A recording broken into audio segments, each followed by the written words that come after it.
तर एक्सरसाइज 8.3। तो अब तक मैंने जो पहले के दो एक्सरसाइज थे उसमें ऐसा बोला था कि डिफरेंशिएशन ये चैप्टर आना चाहिए।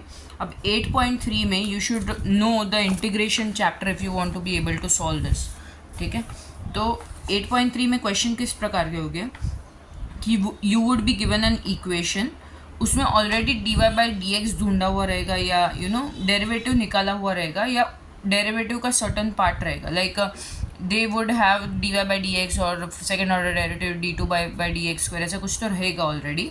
तो हमें ये ढूंढना है कि ये आया कैसे, मतलब ये वाले पार्ट को हमें इंटीग्रेट करना है। तो ओरिजिनल क्वेश्चन हमें ढूंढना है, उस ओरिजिनल क्वेश्चन को ही हम हमारा सोल्यूशन बोलेंगे इस एक्सरसाइज में। ठीक है, तो इसे ढूंढने के लिए 3 मेथड्स है। First is variable separable method,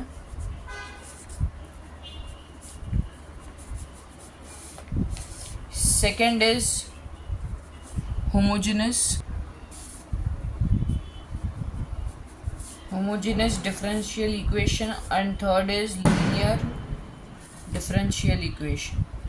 अब ये वाले एक्सरसाइज में जो वेरिएबल सेपरेबल मेथड है वो हमारे काम का है। ठीक है, तो ये दोनों आगे जाके पढ़ेंगे हम। वेरिएबल सेपरेबल होता क्या है कि क्वेश्चन समझो, क्वेश्चन में हमें सब मिक्स दिया रहेगा। एग्जाम्पल फर्स्ट क्वेश्चन ही लेते हैं, d Y by D x is equals to x square y plus y.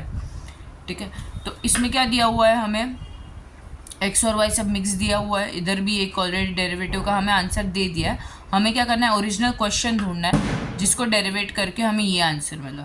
ठीक है, तो हमें इसका क्या करना पड़ेगा, इंटीग्रेशन करना पड़ेगा। बट इंटीग्रेशन करने के लिए पहले you would have to separate the variables. तो लेफ्ट हैंड साइड पे एक वेरिएबल डालो और राइट हैंड साइड पे एक दूसरा वेरिएबल। यहाँ पे दो वेरिएबल्स कौन से वाई और एक्स।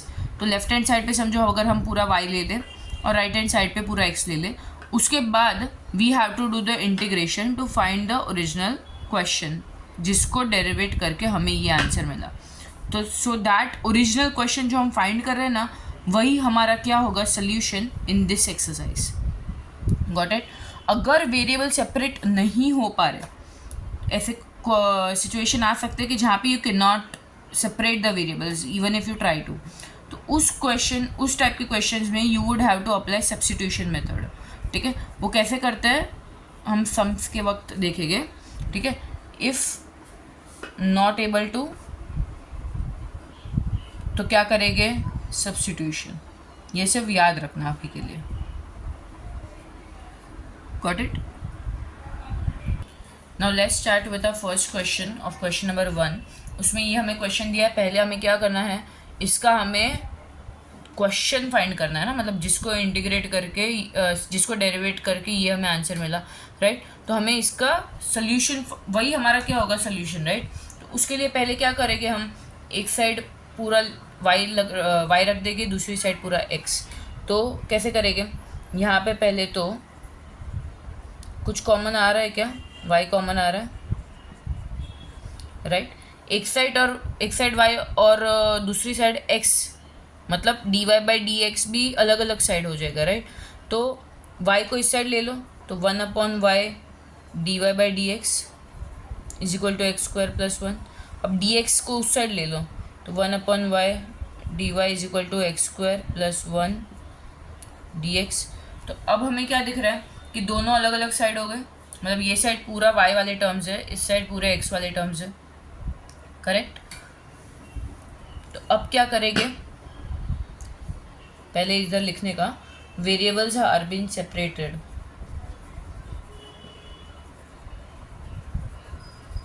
फिर क्या करेंगे, फिर direct integration, integrating both the sides. Integrating both the sides करते वक्त, अभी देखो हम जब इंटीग्रेट करते हैं तब लास्ट में हमें प्लस सी मिलता है ना, राइट। तो यहाँ पे ऑलरेडी हमें प्लस सी डाल देना है वाइल इंटीग्रेटिंग। तो 1/y डी वाई, इसका क्या करना है हमें, integration is equal to integration of x square plus 1 d x, और कोई भी एक साइड तुम प्लस सी डाल दो, ये प्लस सी रहेगा ही। इसीलिए जब हम इसका सोल्यूशन फाइंड करेंगे ना, तो वो हमारा क्या होगा, एक जनरल सोल्यूशन होगा, जनरल सोल्यूशन। ठीक है, अगर हमें प्लस सी की ऑलरेडी वैल्यू मालूम पड़ रही है, मतलब प्लस सी क्या होता है, एक कांस्टेंट होता है ना, तो ऑलरेडी हमें एक कांस्टेंट की वैल्यू मालूम पड़ रही है, तब वो होगा हमारा पर्टिकुलर सोल्यूशन। बट हमें प्लस सी की वैल्यू नहीं मालूम पड़ रही, हम प्लस सी को प्लस सी रहने दे रहे हैं, तब क्या होगा, वो हमारा जनरल सोल्यूशन होगा। ठीक है, तो 1/y का इंटीग्रेशन क्या होता है, इंटीग्रेशन चैप्टर ऑलरेडी किया हुआ है। 1/y का इंटीग्रेशन बताओ जल्दी। डेरिवेटिव ऑफ log x क्या होता है, 1/x, तो इंटीग्रेशन ऑफ 1/x क्या होगा, log x, तो integration of 1/y with respect to y क्या होगा, log y is equal to x square plus 1 का इंटीग्रेशन कैसे लेंगे, इंटीग्रेशन ऑफ x स्क्वायर फिर integration of 1, integration of x square क्या होता है, x³ 3, इंटीग्रेशन ऑफ 1 क्या होता है, x प्लस सी। ठीक है, फिर इसको पूरा लेफ्ट हैंड साइड ले लो, तो log y minus x³ minus x, correct. Minus C इस साइड ले लोगे तो भी चलेगा, या उधर ऐसे रहने दोगे तो भी चलेगा, या फिर सिर्फ इतना ही रखोगे ना तो भी चलेगा, मतलब ये करने की ज़रूरत नहीं है, कर लिया तो भी चलेगा। मतलब ये एक हमारे क्या मिल गया, हमें एक डिफरेंशियल इक्वेशन मिल गया, राइट, जनरल, ये हमें क्या मिल गया, general solution of differential equation. ये क्या था, हमारा एक डिफरेंशियल इक्वेशन था, उसका हमें सोल्यूशन ढूंढना था। सोल्यूशन मतलब क्या, कि ये हमें मिला कैसे, ये कहाँ से आया, किसको डेरिवेट किया तब ये आया, तो इसको हम इंटीग्रेट करेंगे तो इसको डेरिवेट किया होगा ना, फिर हमें ये मिला होगा ना, राइट। तो डेरिवेटिव ऑफ सी तो 0 ही होता है, तो इसलिए सी लगा रहे थे, कोई भी अगर कांस्टेंट रहा इसके बदले तो वो रहेगा इधर ही, समझ रहा है। मतलब देखो, जब ये वाली इक्वेशन को तुम डिफ्रेंशिएट करोगे ना तो तुम्हें ये वाली इक्वेशन मिलेगी। मैंने ये सी क्यों डाला है, क्योंकि अपने को पता है डेरिवेटिव ऑफ कांस्टेंट इज 0, तो यहाँ पे अगर कोई कांस्टेंट होगा या नहीं होगा अपने को पता नहीं है ना, क्योंकि वो कांस्टेंट तो 0 बन गया होगा इधर आते वक्त, डिफ्रेंशिएट हुआ रहेगा तब, इसलिए हमने एक्स्ट्रा एक प्लस सी डाल दिया, ताकि समझो अगर कोई कांस्टेंट रहेगा भी तो वो सी के अंदर ही है वैसा। तो ये this is our solution for what are differential equation, got it. अब सी, इसमें तुम्हें एक चीज़ तो समझ गई होगी कि वेरिएबल्स सेपरेट करना is the main part. Integrating both the side, जब इंटीग्रेशन करते हैं हम, तब इंटीग्रेशन 1/y तो log y, ये वाला, ये सब जो इंटीग्रेशन ऑफ इसका कैसे करते हैं वो सब तो हमें ऑलरेडी आता है, क्योंकि इंटीग्रेशन चैप्टर हमने पढ़ा हुआ है। तो बहुत सारे ऐसे क्वेश्चंस हो गए जिसमें I will do this part and will leave this part for you to do yourself, क्योंकि integration already we have done whole chapter. तो अगर अभी भी तुम्हें इंटीग्रेशन नहीं आ रहा, इंटीग्रेशन नहीं आएगा तो ये करके कुछ मतलब है ही नहीं। तो पहले इंटीग्रेशन और डिफरेंशिएशन ये चैप्टर 2 पढ़ो, फिर डिफरेंशियल इक्वेशन इस चैप्टर को पढ़ो, ठीक है। अब नेक्स्ट हम देखते हैं। अब ये टीटा को देख के कंफ्यूज मत होना, यहाँ पे क्या है, D theta by D T, right.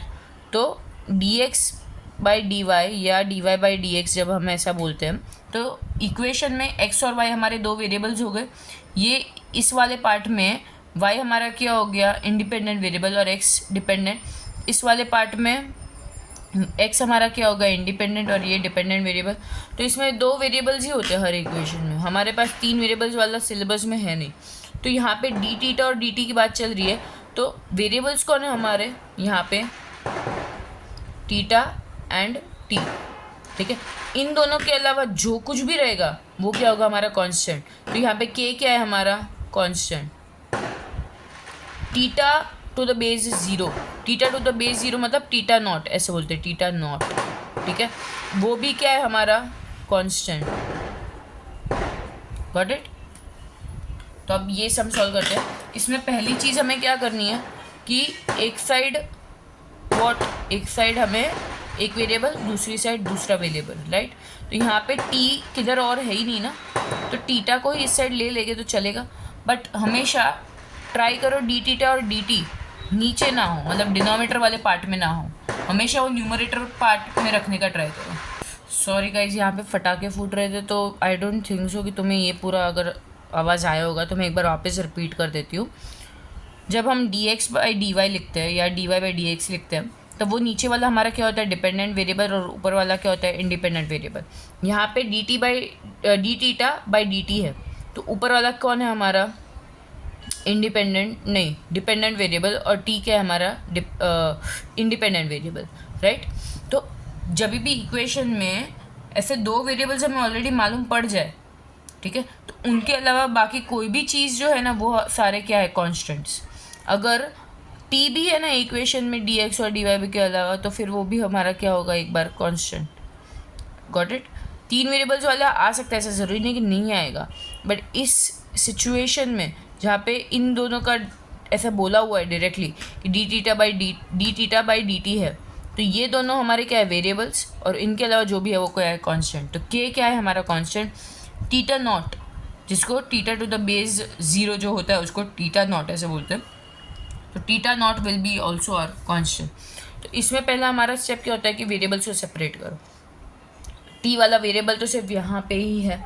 Generally try करो कि डी टी या डी टीटा दोनों ही पार्ट्स डिनोमिनेटर में ना आए, क्योंकि इंटीग्रेशन करते वक्त 1/dt का हम ऐसे इंटीग्रेशन नहीं करते ना, वो dt जो होता है वो यहाँ पे बाजू में होता है, राइट।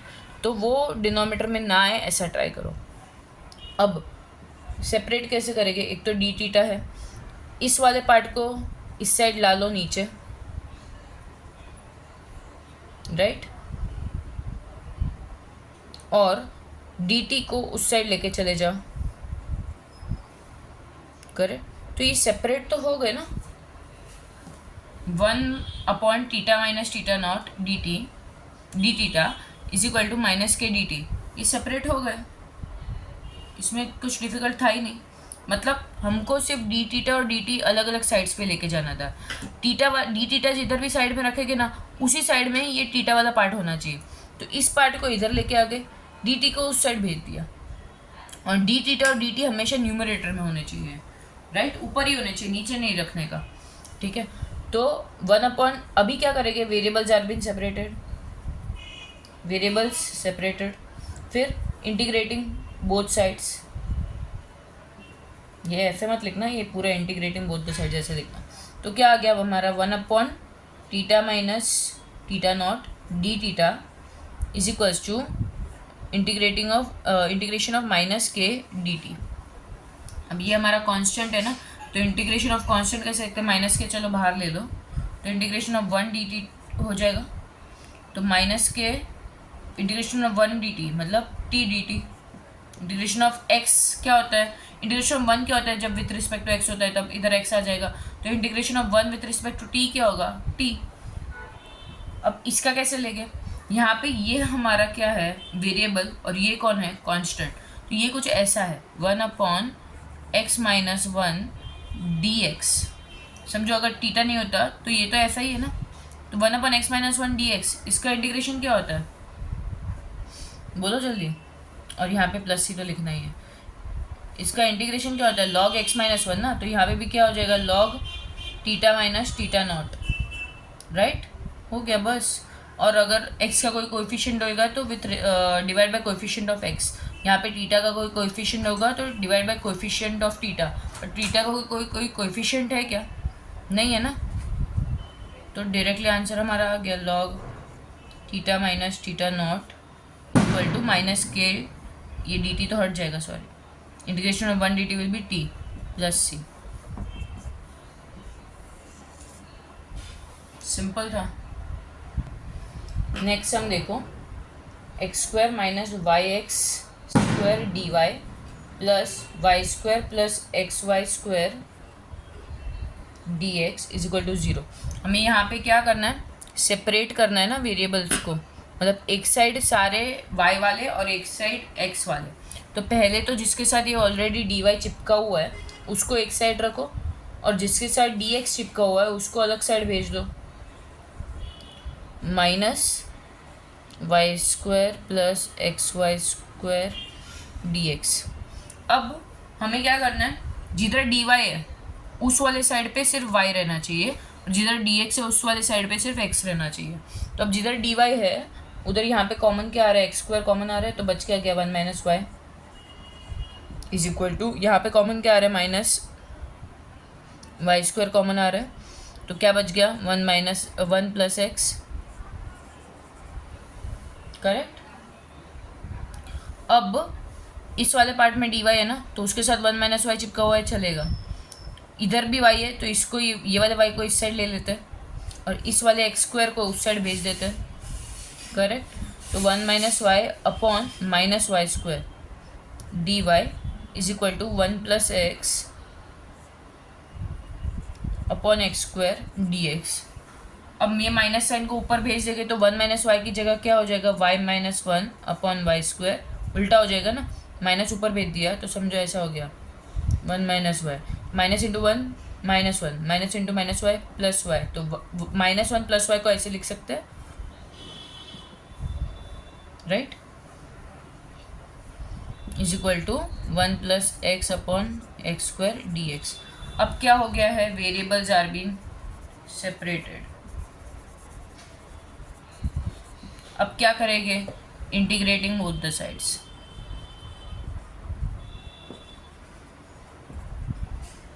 तो इस साइड क्या आ जाएगा, integration of y - 1 upon y² dy is equal to integration of 1 + x upon x² dx plus c। Got it. इसका इंटीग्रेशन कैसे करेंगे, सबसे बेस्ट क्या करो, डिनोमिनेटर को स्प्लिट कर दो ऐसे, और इस साइड भी 1/x plus 1/x² upon plus x/x²। तो integration of y upon y², तो y और ये कैंसिल हो गया, तो क्या हो गया यहाँ पे, मैं इस साइड लिख रही हूँ, ये वाला पार्ट रब कर दे रही हूँ, ठीक है। तो integration of 1/y minus 1/y² dy is equal to integration of, यहाँ पे भी x और ये कैंसिल हो गया, integration of 1/x² plus 1/x dx plus c, right. अब इसका इंटीग्रेशन कैसे लेते हैं, इंटीग्रेशन ऑफ 1/y, फिर integration of 1/y², integration of 1/x² और integration of 1/x plus c। Integration of 1/y क्या होता है, log y, 1/y² का देखो माइनस 1/x² कैसे आता है, 1/x का डेरिवेटिव लेते हैं तब -1/x² आता है, तो 1/y² का इंटीग्रेशन लेंगे तो -1/y आ जाएगा, मतलब उल्टा, और साइन भी उल्टी। वैसे इसका भी 1/x का डेरिवेटिव में कब आता है, जब -1/x का डेरिवेटिव लेते हैं तो 1/x² आता है ना, कुछ समझ रहा है कि नहीं। डेरिवेटिव ऑफ 1/x क्या होता है, -1/x², इधर पॉजिटिव है तो इधर नेगेटिव, ठीक है, ये मैंने ऑलरेडी क्लास में समझाया था। तो इंटीग्रेशन ऑफ 1/x² क्या होगा, 1/x का -1/x², तो -1/x² का 1/x, अगर इधर माइनस नहीं होता तो इधर माइनस होता, एक साइड पॉजिटिव दूसरी साइड नेगेटिव, तो यहाँ पे 1/y² है तो क्या हो जाएगा -1/y, इसका इंटीग्रेशन। वैसे इस साइड का भी, और प्लस c तो रहने ही देना, जो आंसर मिलेगा वो तुम्हारा क्या है, should I right log y minus 1/y² का क्या हो जाएगा -1/y, ओके, 1/x² का -1/x plus log x plus c, तो ये माइनस माइनस प्लस हो गया, तो log y plus 1/y is equal to -1/x plus log x plus c। ये हमारा क्या आ गया, सॉल्यूशन फॉर डिफरेंशियल इक्वेशन। और जो अभी सबके सॉल्यूशन जो डिस्कस हो रहे हैं वो सारे जनरल सॉल्यूशन है, मतलब जिधर ये सी का वैल्यू हमें पता नहीं है, ठीक है, एग्जैक्ट सॉल्यूशन नहीं है, एग्जैक्ट सॉल्यूशन मिल ही नहीं सकता क्योंकि कांस्टेंट का हमें पता नहीं है। एग्जैक्ट सॉल्यूशन नेक्स्ट क्वेश्चन में हम देखेंगे, उसको बोलेंगे पर्टिकुलर सॉल्यूशन। अब नेक्स्ट क्वेश्चन देखते हैं। नेक्स्ट क्वेश्चन में क्या हो रहा है, इधर भी dy/dx है, इधर भी dy/dx है, तो पहले क्या करो, dy/dx दोनों एक ही साइड पे रखो, तो y³ is equals to x dy/dx plus dy/dx, ये मैंने प्लस का इस साइड भेज दिया तो प्लस dy/dx, माइनस का इस साइड भेज दिया तो प्लस dy/dx। अब क्या हो रहा है, एक ही बार रखना है ना अपने को, तो dy/dx कॉमन ले सकते हो, तो x + 1। अब क्या करना है, एक साइड हमें सारे x वाले और एक साइड हमें y वाले, correct. But dy by D x ऊपर की तरफ ही होना चाहिए, तो ये वाला ऊपर की तरफ ही है dy बाई तो ऊपर ही है ना, तो dx को भी इस साइड ऊपर हो जाएगा, इस साइड भेज देंगे तो मैं उल्टा अभी लिख रही हूँ। अब क्या हो रहा है, y dx वाले के साथ है और x प्लस वन डी वाले के साथ है, तो इन दोनों का साइड चेंज कर दो, तो 1/x प्लस वन हो जाएगा और ये y क्यूब इस साइड आ जाएगा, तो 1/y क्यूब हो जाएगा। Got it. तो ये हो गया ना वेरिएबल सेपरेटेड। फिर क्या करेंगे, इंटीग्रेटिंग बोथ द साइड्स, तो क्या आ जाएगा, integration of 1/x plus one D x is equal to integration of 1/y cube D Y is plus C. फिर इंटीग्रेशन निकालोगे तो क्या मिल जाएगा हमें, general solution for a given differential equation. इसका क्या होता है, log x plus one is equal to Y cube 1/y cube का क्या होता है, अगर डायरेक्टली नहीं आता तो क्या करो, y रेज टू -3 ना, और x रेज टू n का अपने को क्या होता है, x raise to n plus one upon n plus one, तो करेक्ट, तो x रेज टू क्या हो जाएगा, ये -2 अपॉन -2 है ना, तो इसका क्या हो जाएगा, y raise to -2 upon -2, y raise to -2 मतलब क्या, नीचे चला जाएगा तो क्या बन जाएगा 1/y स्क्वायर, तो इसका क्या आएगा 1/-2y स्क्वायर, माइनस साइन सिर्फ मैंने ऊपर भेज दिया, राइट, और प्लस सी तो रहेगा ही। Question number 1 of our exercise 8.3 is done here. इसको मैं खाली अच्छे से लिख देती हूँ। साइड क्या हो जाएगा, -1/2y square plus c. This is general भूलना मत, general solution for differential equation. Got it.